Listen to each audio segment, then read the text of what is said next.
एक बार एक बिल्ली को एक चमकती हुई घंटी मिली। जैसे ही उसने घंटी बजाई, उसके सामने दूध का एक प्याला आ गया। बिल्ली खुश हो गई और बार बार घंटी बजाने लगी।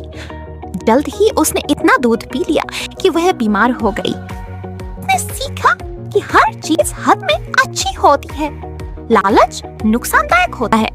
एक नन्हा पक्षी पहली बार उड़ने की कोशिश कर रहा था, लेकिन नीचे देखकर वह डर गया। अचानक तेज हवा चलने लगी और वह और भी ज्यादा डर गया। लेकिन उसकी माँ ने कहा, डरो मत, अपने पंखों पर भरोसा कर। पक्षी ने हिम्मत करके उछला और अपने पंखों से हवा का सामना किया। धीरे धीरे उसने सीख लिया कि हवा के साथ संतुलन बनाना है। आखिरकार वह मुस्कुराते हुए सुरक्षित वापस आ गया।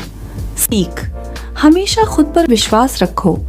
तुम्हारे अंदर की ताकत तुम्हें कभी हार नहीं देती। एक कुत्ता अपनी पसंदीदा लाल गेंद से खुशी खुशी खेल रहा था। अचानक ओह नो, गेंद नदी में गिर गई। कुत्ता बहुत परेशान हुआ, लेकिन उसने हार नहीं मानी। उसने एक रास्ता सोचा और एक लंबी लकड़ी ढूंढ ली। उसने लकड़ी से गेंद को धीरे धीरे पुलकार करके पास लाया। वो बहुत खुश हुआ।